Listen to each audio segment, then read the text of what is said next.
पश्चिम बंगाल के जलपाईगुड़ी जिले में एक छोटी सी नदी बहती है जिसका नाम है सुरनी नदी। यह नदी तीस्ता नदी की एक सहायक नदी है। इसी नदी के किनारे बसा हुआ एक छोटा सा गांव है जिसका नाम है रामपुर टोला। इसी गांव में रहता था हमारा सब्सक्राइबर अमित दा। अमित दा बताया करते थे कि पहले उनके गांव में हर साल बरसात के मौसम में भयानक बाढ़ आती थी।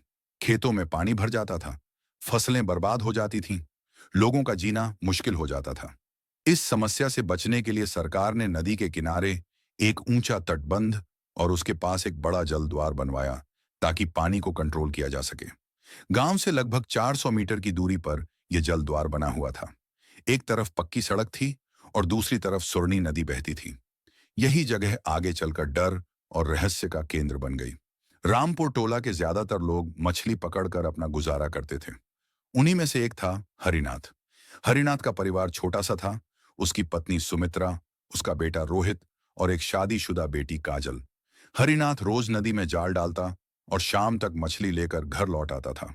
कुछ समय बाद गांव वालों ने महसूस किया कि उनके जाल से मछलियां कम होने लगी हैं। पहले जहां 15-20 मछलियां मिलती थीं, वहां अब सिर्फ 2-4 ही बचती थीं। ऐसा लगने लगा जैसे कोई छुप कर जाल से मछली चुरा रहा हो।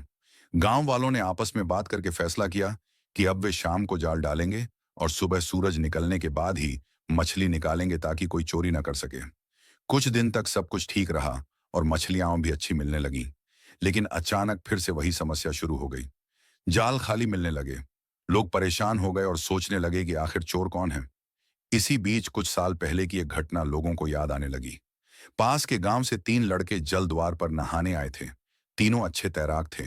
उन्होंने एक साथ पानी में छलांग लगाई थी। 2 लड़के बाहर आ गए लेकिन तीसरा बाहर नहीं आया। कुछ देर बाद उसका शव पानी में तैरता मिला। कुछ दिनों बाद उसी जगह पर 2 और लोगों की लाश मिली थी। इसके बाद वहां नहाने पर रोक लगा दी गई थी और चेतावनी बोर्ड लगा दिए गए थे। काफी समय तक कोई वहां नहीं जाता था, लेकिन धीरे धीरे लोग फिर से आने लगे। साल 2024 में हरिनाथ ने एक दिन देखा कि जल द्वार के पास बहुत सारी मछलियां इकट्ठा हुई हैं। उसने सोचा कि अगर वह वहीं जाल डाल दे तो बहुत फायदा होगा। उसने यह बात किसी को नहीं बताई। शाम के समय वह चुपचाप वहां गया और जाल डाल दिया। 1 घंटे में ही उसे 8-9 मछलियां मिल गईं।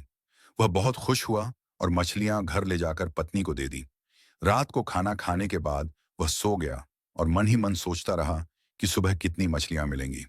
रात में उसकी नींद खुली तो उसने जाने का सोचा, लेकिन पत्नी ने मना कर दिया। कुछ देर बाद वह फिर उठा और चुपचाप टॉर्च थैला और एक धारदार हथियार लेकर निकल पड़ा। अंधेरी रात में वह धीरे धीरे जल द्वार की तरफ बढ़ा।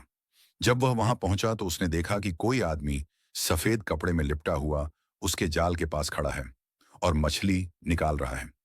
अजीब बात यह थी कि जब वह टॉर्च जलाता तो वह आदमी सीधा खड़ा हो जाता और जब रोशनी बंद करता तो फिर मछली चुराने लगता। हरिनाथ को लगा शायद उसकी आंखों का धोखा है, लेकिन 4 बार ऐसा होने पर उसे यकीन हो गया कि कुछ गड़बड़ है। उसने आवाज लगाई, लेकिन कोई जवाब नहीं मिला। उसने गुस्से में पत्थर फेंका। तभी वह आदमी पलटा। उसका चेहरा पूरी तरह बिगड़ा हुआ था, जैसे किसी ने उसे नोच लिया हो। यह देखकर हरिनाथ डर के मारे भागने लगा। भागते समय कोई उसके पैर पकड़ लेता है। वह गिर जाता है और भगवान का नाम लेकर किसी तरह छूट जाता है। वह फिर दौड़ता है, लेकिन कुछ दूरी पर एक और भयानक आकृति उसका हाथ पकड़ लेती है।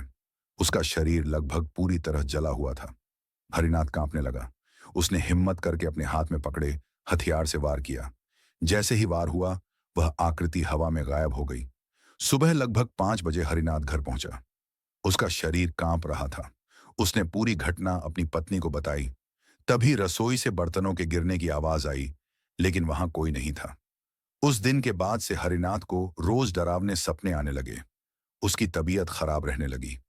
कई महीनों तक इलाज चला।